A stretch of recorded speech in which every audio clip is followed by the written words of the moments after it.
Hello दोस्तों, मेरा नाम सीमा देवी है। आपका बहुत बहुत धन्यवाद। जो मैंने पहली कहानी 8/12/2022 को अपलोड की थी, उसको आपने पसंद किया। मैं दूसरी कहानी आपके लिए लेके आई हूँ। ये हकीकत कहानी है, जिसकी ये कहानियाँ इस दुनिया में नहीं है, पर उन्होंने मुझे अपनी कहानी सुनाई थी कि कैसे उन्हें प्रेत आत्मा को निमंत्रण दिया और प्रेत आत्मा ने उनको ख़त्म कर दिया। और निमंत्रण देने के बाद कैसे उसके शरीर में प्रविष्ट हुए, क्या बातें हुई, वो सब कहानी मैं आपके लिए लेके आ रही हूँ।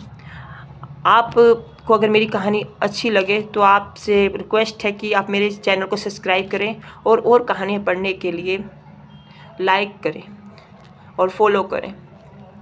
ये बात रीता मेरी बचपन की फ्रेंड थी, क्योंकि मैं जगह और स्थान और नाम दोनों बदल रही हूँ, क्योंकि मैं नहीं चाहती कि क्योंकि उन्हें मरने से पहले बोला था कि कोई भी उनकी पहचान ना कर पाए, इसलिए उन्होंने हमें ये कहानी बताई थी। रीता मेरे साथ बचपन से 1 से 8 तक पढ़ी थी। हम दोनों 1 से 8 तक इकट्ठी क्लास में पढ़े थे। पर उसके बाद मैं डीएवी सीनियर सेकेंडरी स्कूल में पढ़ने चली गई और स्लो स्कूल में पढ़ने चली गई। डीएवी स्कूल और स्लो स्कूल उन्नाव डिस्ट्रिक्ट में है। तो हम अपने अपने स्कूल में पढ़े। उसके बाद ग्रेजुएशन की, उसके बाद मेरी शादी होगी और उनकी शादी होगी। फिर हम लोगों की भेंट नहीं हुई, एक दूसरे से मुलाकात नहीं हुई। कम से कम 12 साल के बाद हम दोनों की भेंट हुई। तो जब हम उनसे मिले तो उनका चेहरा बिल्कुल धंसा हुआ था, बहुत पतली थी, उनसे उठा नहीं जा रहा था और वेंटिलेटर पर थी, बहुत बीमार थी। तो फिर हम उनसे भेंट किए। तो फिर उन्होंने जो कहानी बताई, मैं उसी कहानी को आपके सामने लेके आ रही हूँ। और मेरी फ्रेंड इस समय अब इस दुनिया में नहीं है।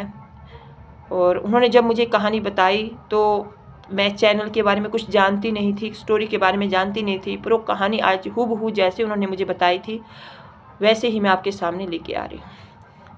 रीता बहुत तेज़ थी पढ़ने में, और 1 से 8 तक जब हमारी पढ़ाई इकट्ठी हुई तो फिर हम लोगों की शादी होगी। 10 से 12 साल के बाद हमारी जब मुलाकात हुई तो मैंने उनको हॉस्पिटल में एडमिट देखा और उनको लग नहीं रहा था कि क्या हुआ है, हम जान नहीं पाए।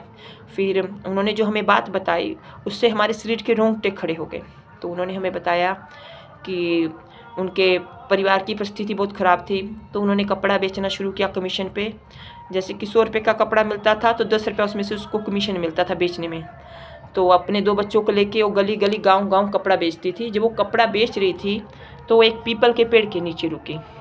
तो उन्होंने पीपल के पेड़ के नीचे कहा कि अगर इस पेड़ के ऊपर कोई देवी या देवता है तो मेरी मदद और सहायता करे, मैं इतना काम कर रही हूँ, मेरी मदद और सहायता करे।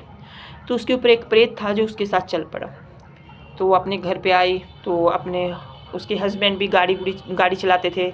गाड़ी में हुई उनको 200 रुपया दिहाड़ी मिलती थी, तो वे अपना कपड़ा बेचती थी। तो जब ये सोई रात में तो इनको कोई व्यक्ति दिखा जिन्होंने सफ़ेद कपड़े पहने थे, और इन्हें बोला कि मैं तुम्हारे साथ हूँ, तुम मुझे अपना शरीर दान दे दो, अपनी आत्मा दान दे दो, तो बदले में मैं तुम्हें पैसा, धन दौलत, तुम्हारे हस्बैंड को नौकरी, सब कुछ दूंगा। तो इन्होंने सोचा कि शरीर दान मतलब क्या होता है, कि सेक्स करना। तो इन्होंने अपना शरीर दान उन्हें दे दिया। तो उसका एक विधान था, तो इन्होंने एक पंडित जी से पूछा। पंडित जी ने बताया कि जी इनको बुलाने का भी एक विधान होता है कि दिया जलाया जाता है, जब 12-1 बजे तक इनको निमंत्रण दिया जाता है, बुलाया जाता है। तो क्या हुआ, जब इन्होंने दिया जला के क्योंकि उनकी पूजा शनिवार को होती है, हर शनिवार को वीर जी की, तो इन्होंने शनिवार को उनको बुलाना शुरू कर दिया। तो हर शनिवार को उनके साथ आते थे, उस समय करते थे। उनके साथ जो भी पति पत्नी का रिश्ता होता था, उनके पति को सब बात पता थी। उन्होंने अपने पति को बता दिया कि हमारे पास बहुत सारा पैसा आएगा अगर हम ऐसे ऐसे पूजा करेंगे, पंडित जी ने बताया ये चीज़ मेरे ऊपर है। तो उनके पति भी मान गए, पर उनको पता नहीं था कि इसका परिणाम क्या होगा लास्ट में। तो उन्होंने क्या किया कि वो हर शनिवार को दिया लगाती थी रात को 12 बजे, और वो आते थे, उनके साथ जो पति पत्नी का रिश्ता होता था बनाते थे और चले जाते थे। और धीरे धीरे उनके व्यापार में बहुत बढ़िया वृद्धि होने लगी। जो कपड़ा कमीशन पे बेचना शुरू कर दी थी, उन्होंने खुद का व्यापार कर लिया। फिर उसके बाद उन्होंने जगह खरीदी। जगह खरीदने के बाद मकान बनाया। मकान खरीदने के बाद उनके हस्बैंड का कहीं एक जगह नौकरी लगी कंपनी में, वहाँ से भी उनको अच्छा खासा इनकम होने लगी। तो वो बहुत आगे बढ़ने लगे।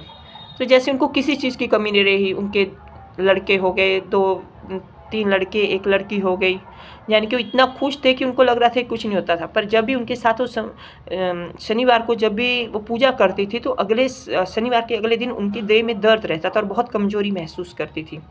तो उनको इस बात का पता नहीं था कि उन्होंने जो भी पैसा, धन दौलत, हर चीज़ पाई है, जगह ज़मीन पाई है, उसकी भी कीमत चुकानी पड़ेगी उन्हें। कुछ समय बाद रीता जी का स्वास्थ्य बिल्कुल ख़राब रहने लगा। तो उन्होंने डॉक्टरी इलाज करवाया, तो कोई भी दवाई लेते थे तो ठीक नहीं होते थे, पर उनको हर शनिवार को उनको बाबा जी को बुलाना पड़ता था जोत लगा के। तो बुलाते थे उनको। तो ऐसे ही करते-करते जब उनको खून की उल्टियाँ आनी शुरू हो गई, तो उनके हस्बैंड उनको हॉस्पिटल लेके भागे, फिर ओझाओं के पास लेके भागे। तो ओझाओं ने बोला कि इनके ऊपर ये चीज़ है, ये आपने इनको जो शनिवार को पूजा करवाई थी, इनकी आत्मा और देह दान दे दी थी पैसे के लालच में, अब इनकी बचने की उम्मीद नहीं है। तो फिर उनके पति ने बोला कि इनको कैसे हटाया जाएगा, क्या कुछ हो सकता है? तो बहुत ओझाओं को दिखाए, फिर हमारे उधर एक ठू बाबा बड़भाग सिंह का डेरे का मंदिर है, वहाँ पे उसको लेके गए, पर उनको कोई भी आराम नहीं हुआ और लास्ट में मेरी जो फ्रेंड थी उनकी मृत्यु हो गई। उन्होंने जो भी मुझे कहानी बताई वो इस दुनिया में इस समय नहीं है, ख़त्म हो चुकी हैं। फिर भी उन्होंने जो कहानी बताई मुझे सुन के बहुत दुःख हुआ कि हम लोग पैसे के लालच में, धन दौलत के लालच में और किसी की अपनी खुशी के लिए कुछ ऐसी शक्तियों को निमंत्रण दे देते हैं कि जिसका बदला हमारी जान होता है। क्योंकि अगर कोई चीज़ आपको कुछ दे रही है तो बदले में आपसे कुछ न कुछ लेगी।